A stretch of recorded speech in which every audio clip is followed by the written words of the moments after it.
Saya lahir besar di kota Medan. Oh, lahir besar di kota Medan ya? Kalau kamu mau peduli dengan negaramu, dengan Indonesia, dengan Nusantara, kamu harus masuk ke dalam sistem. Betul. Pengembangan diri. Pengembangan diri, ya. Artinya bahwa kalau tidak keluar dari zona nyaman, Anda tidak akan bikin berkembang lagi, karena sudah termanjakan dengan situasi yang ada, kan? Nah itu. Tidak perlu saya ungkap sebenarnya di.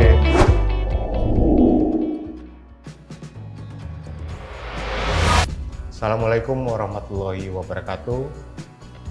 Bertemu lagi dengan saya Bobi Triadi di PKN Newsroom. Nah, kali ini kita akan dialog santai dengan Wakil Ketua Umum Partai Kebangkitan Nusantara, Gary Habel Ukubun.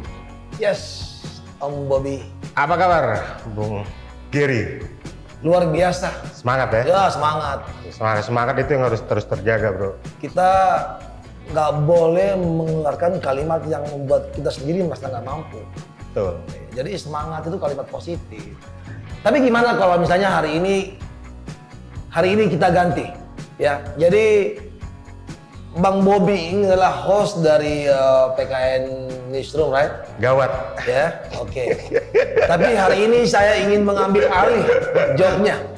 Jadi Bang Bobi adalah tamunya dan saya adalah hostnya. Kayak gitu ya, kita deal ya, oke? Jadi ngopi dulu lah. Ngopi dulu. Ini kebalik ini. Kebalik kita. Ngopi dulu lah. Jadi biasanya kalau untuk buka acara kan, ya biar kayak dikit ya, Om Bob ya. Jadi gini, kurang lebih kayak gini nih.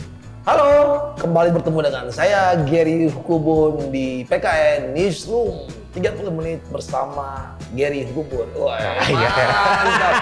Kayaknya udah bisa ganti. Kayaknya udah bisa ganti nih Om Bobi posisinya nih. Ya mau nggak mau ini diambil alih langsung sama wakil ketua umum ini. Dia nggak bisa bergerak kita. Tapi anyway bro, gua pingin nanya sih sama lu. Lu sama gua kan sama nih. Kita nih orang dari daerah ya, dari kampung lah istilahnya. Kalau kata orang kota, ini orang kampung ya. Ya gua sama kayak lu. Apa yang menjadi motivasi lu bro, sampai lu akhirnya ke Jakarta? Berat nih. Ini mesti alat tegak. Ini kan? Kalau salah ngomong bisa jadi curcol. Bisa jadi curcol. Ini acting kayak ala Indonesia. Jadi sebenarnya bro, artinya kenapa saya ke Jakarta, ke nasional lah kalau dibilang ya. Ya selain dari kecacatan sejarah, kecacatan sejarah yang tidak perlu saya ungkap sebenarnya di dalam perjalanan saya. Tapi ada satu hal yang ingin saya sampaikan bahwa kenapa saya ke Jakarta atau lebih kalau dibilang orang ke nasional gitu kan, ke tingkat nasional. Nah, saya pernah berpikir kalau saya terus-terusan, saya lahir besar di kota Medan. Oh, lahir besar di kota Medan ya? Lahir besar di kota Medan, saya baru masuk ke Jakarta itu sekitar tahun 2003. 2003, wah 2003. Nah, itu saya baru masuk Jakarta. Nah, jadi saya pernah berpikir kalau seandainya saya terus di Medan, saya akan terus jadi seperti ini. Betul. Akan terus jadi seperti ini, dan kapan saya bisa lebih mempunyai wawasan yang lebih luas gitu. Betul. Artinya saya bisa, kalau di Medan saya yakin saya tidak akan kemana-mana bro, kecuali saya kalau hanya main-mainnya ya gaulnya hanya di seputaran teman-teman di Medan dan paling jauh paling ke daerah-daerah lainnya di Sumatera Utara. Ya lingkungannya terbatas ya. Setiap lingkungannya terbatas. Nah, satu lagi. Ketika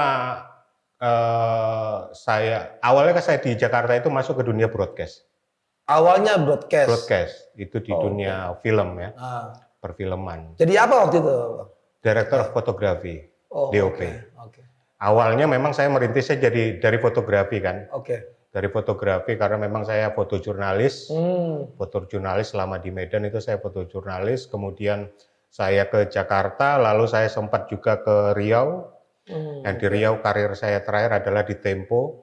Oke, masih disiplin ilmu yang sama Ya, ya? di jurnalistik di Tempo. Lalu saya benar-benar balik ke Jakarta dan di situ saya ke dunia broadcast, ke dunia perfilman. Oh, oke. Waktu itu. Layar lebar berarti ini ya? Layar lebar. Dan itu saya mulai waktu itu juga dari dulu namanya ada still foto. Oh, Still foto di iya, film iya, itu iya. ada still foto yang dia memfoto adegan-adegan, Iya.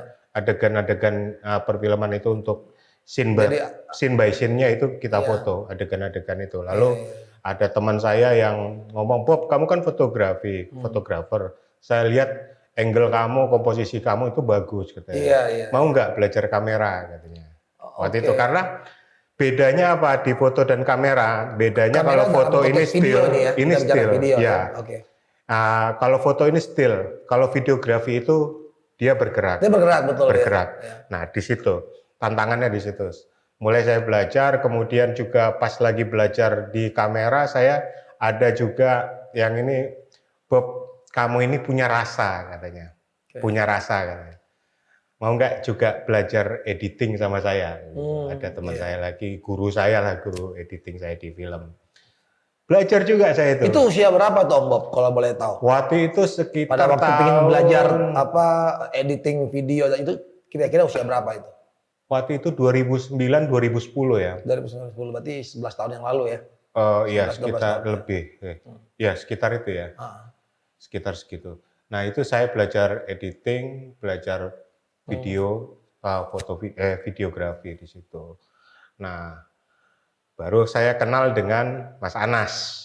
Mas Anas ya. Mas Anas Urbaningrum. Di situ saya belajar. Saya belum terjun ke dunia politik waktu itu. Masih sekedar ya biasalah kalau ketemu Mas Anas ngobrol-ngobrol.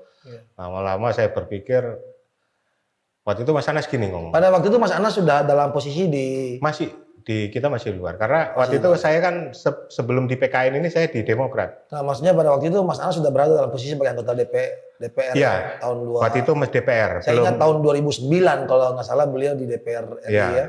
Waktu Saya itu kan Mas Anas belum jadi DPR itu. Oh, belum jadi DPR. 2009 udah masih 2009 DPR. udah jadi DPR. Belum, maksud saya belum jadi ketua umum. Belum Partai jadi ketua umum, Demokrat betul, waktu itu. betul. Nah, saya ketemu Mas Anas, lalu saya diajak menjadi salah satu tim dokumentasinya pada saat Kongres Demokrat 2010. 2010 Kongres Demokrat ya. Ya. Nah, di situ saya ada kalimat Mas Anas yang saya ingat betul adalah kalau kamu peduli dengan Indonesia, kamu peduli dengan Nusantara, kamu harus masuk ke dalam sistemnya. Betul. Sistemnya, yaitu salah satu sistem bernegara kita ini adalah demokrasi. Demokrasi ini harus ada proses politik di situ. Harus ada proses politik, betul. Proses politik. Nah, di situ, kalau kamu mau peduli dengan negaramu, dengan Indonesia, dengan Nusantara, kamu harus masuk ke dalam sistemnya. Betul. Nah, disitulah saya memilih masuk ke Partai Demokrat waktu itu. Oke. Partai Demokrat, kemudian terjadi goncangan-goncangan politik yang pada saat itu semua publik juga tahu. Lalu kita bikin Ormas Perhimpunan Pergerakan Indonesia, PPI 2013. Nah, lalu kita bergabung di Partai Hanura. Gitu. Oh iya. Jadi luar biasa nih Om Bob. Jadi penonton sekalian, ada dua kalimat yang luar biasa saya dapat dari ceritanya Om Bobi. Yang pertama, dia merasa bahwa kalau dia berada di Medan waktu itu, berarti dia cuman di seputaran itu.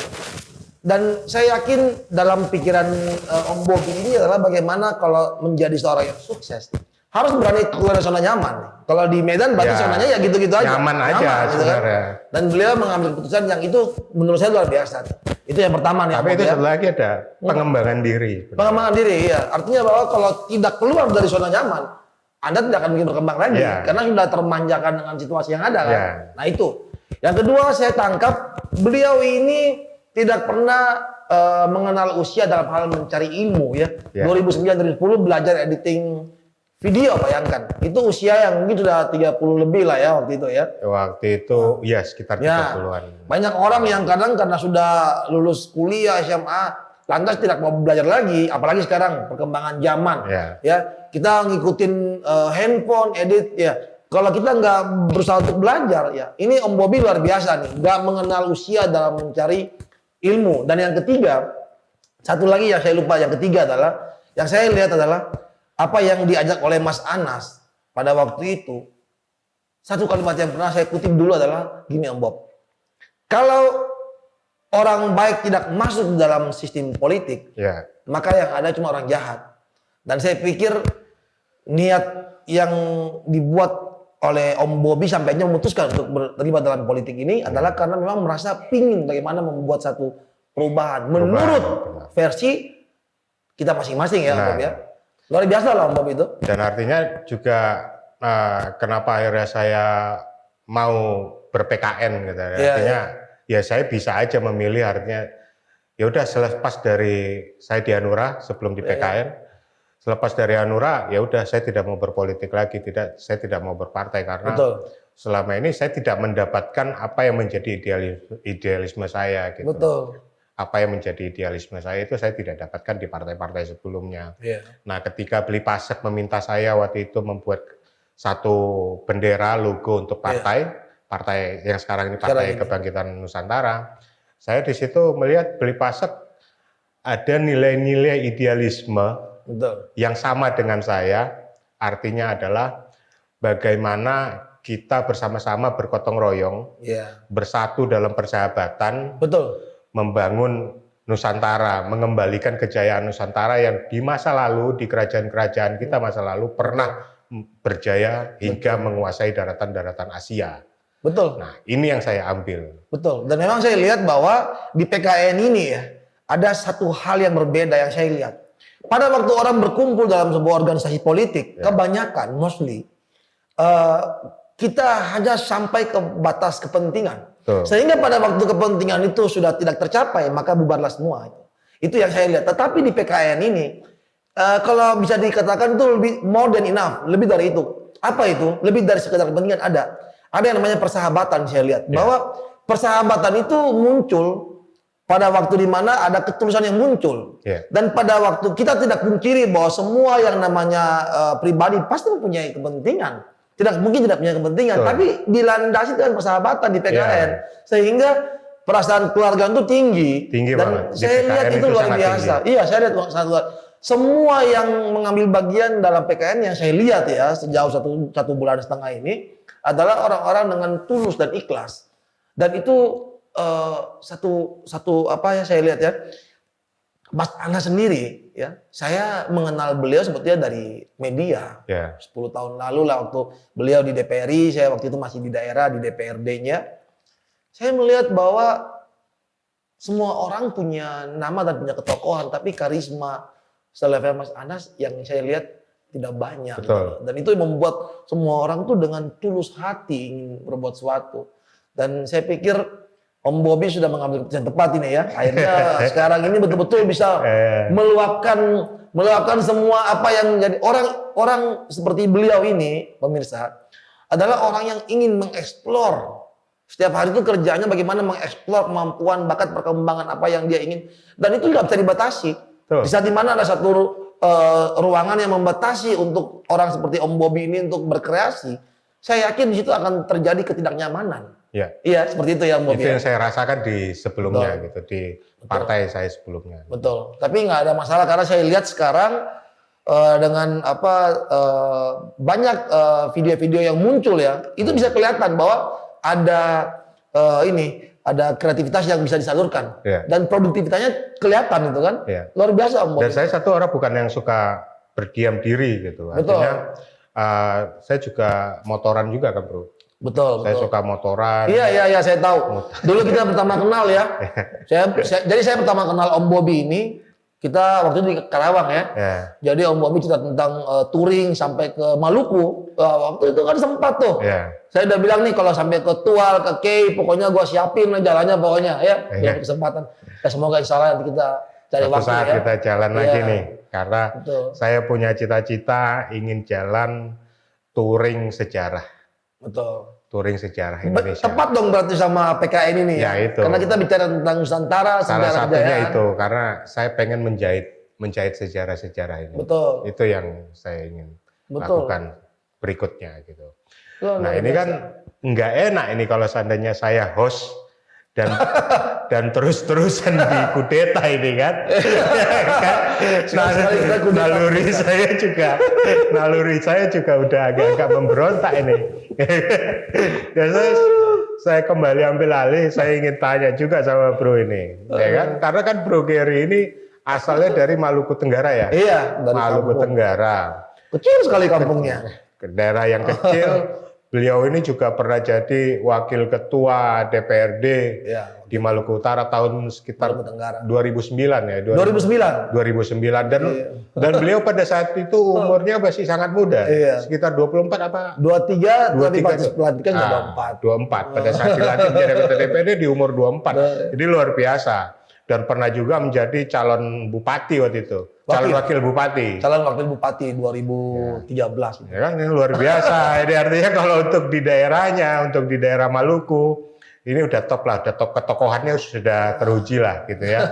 Dan sekarang memilih pindah hijrah ke nasional, artinya tidak mau menjadi jagoan daerah gitu. Kalau saya lihat tidak mau jadi jagoan daerah, tapi juga ingin menjadi jagoan di nasional, di kancah nasional gitu. Betul. Kan.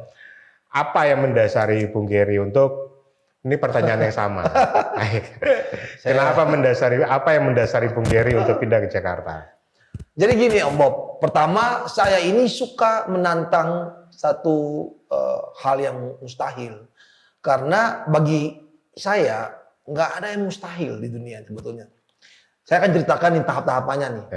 2008 setelah saya lulus kuliah Om Bob, saya itu lama di Surabaya. SMA kelas 1, kuliah, saya hampir nggak pernah pulang ke K. Cuma 1 kali kalau nggak salah saya ingat.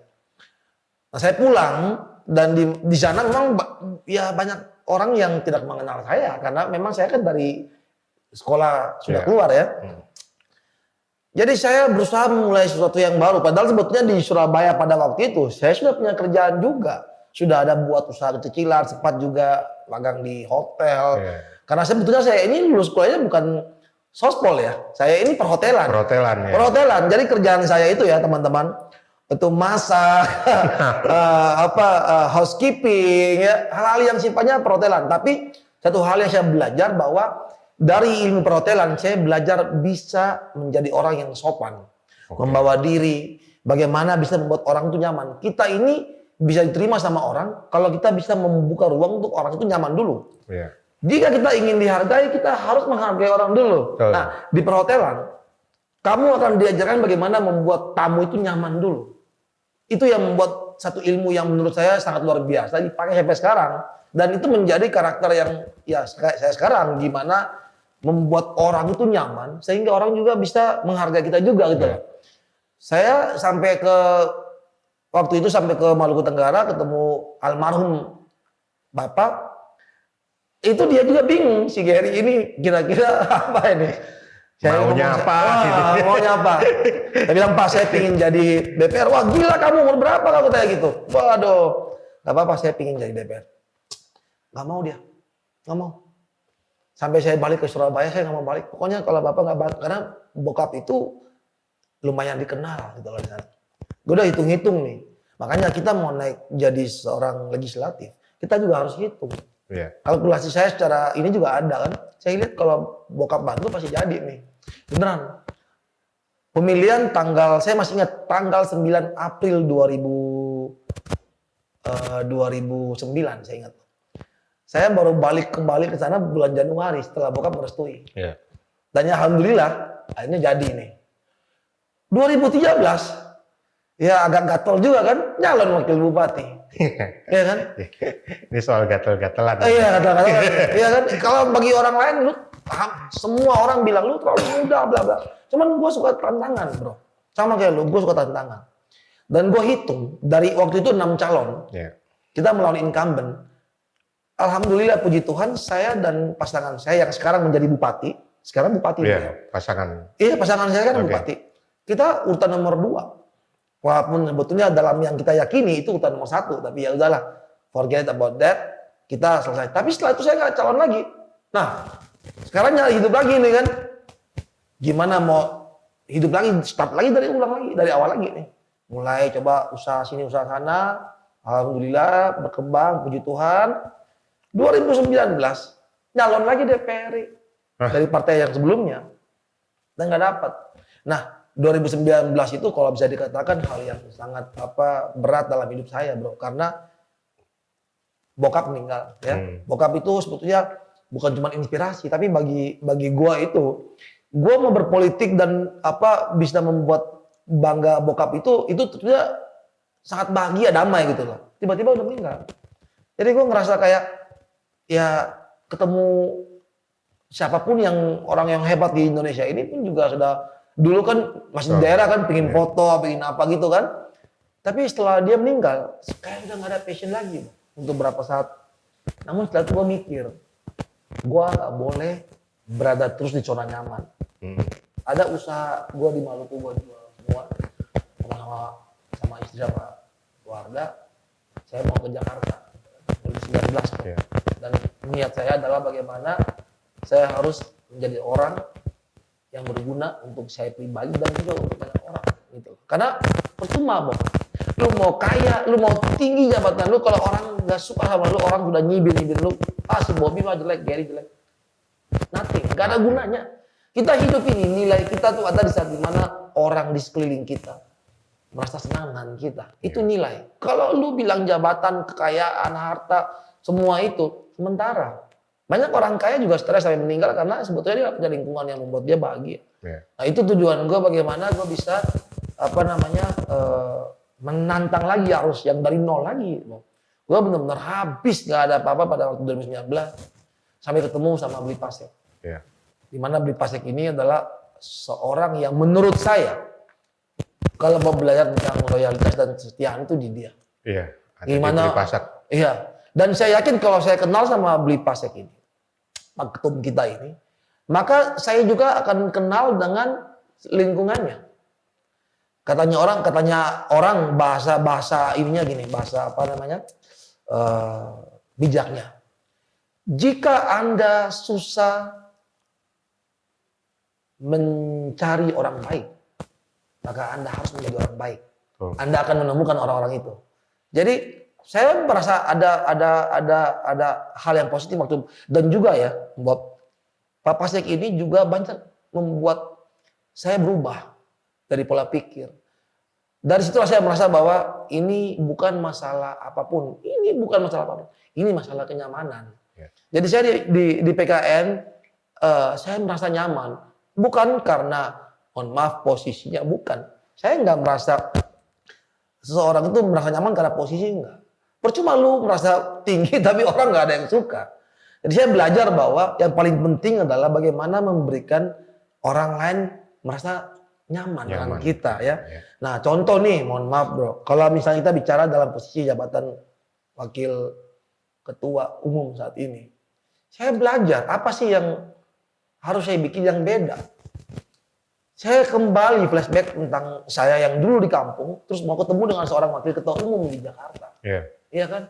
Bagaimana begitu susahnya, bagaimana begitu protokolnya, bagaimana begitu yang sebetulnya bisa diselesaikan masalah dalam waktu 1 hari.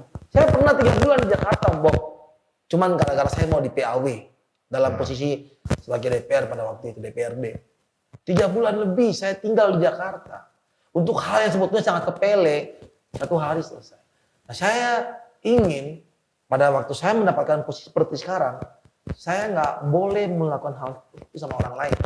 Terutama orang daerah. Ya, karena Anda ya, Bro Gary yang paham sebagai orang daerah, yang paham apa yang terjadi di daerah dan dinamika yang dirasakan oleh orang-orang di daerah. Gitu. Sampai psikologi ya, Om Bob, psikologi kayak gini nih. Pada waktu teman-teman yang memang sudah dari pertama di Jakarta, di pusat, kadang-kadang kan merasa biasa nih. Melihat misalnya seorang ketum Gede Pasek atau Mas Anas. Tetapi bagi orang daerah, saya salah satunya, ya memang tumbuh dari posisi paling terendah itu, saya bisa melihat dengan sudut pandang yang berbeda. Nah sekarang, Saya pun bisa melihat bagaimana teman-teman daerah itu, termasuk dalam kesusahan mereka, bagaimana aspirasi mereka. Nah itulah Bob, makanya pada waktu kita tidak mau dizolimi, kita nggak boleh menzolimi orang. Ya. Nah Om Bob, saya terakhir yang saya belajar ya, saya masih ingat Om Bob, ini kisah nyata. Mengutip Mas Anas ngomong tadi, kenapa si Gary ini pengen main politik sih? Istilahnya profesinya bisa dikatakan politisi ya. Ya. Padahal keluarganya hampir semua pengusaha. Betul.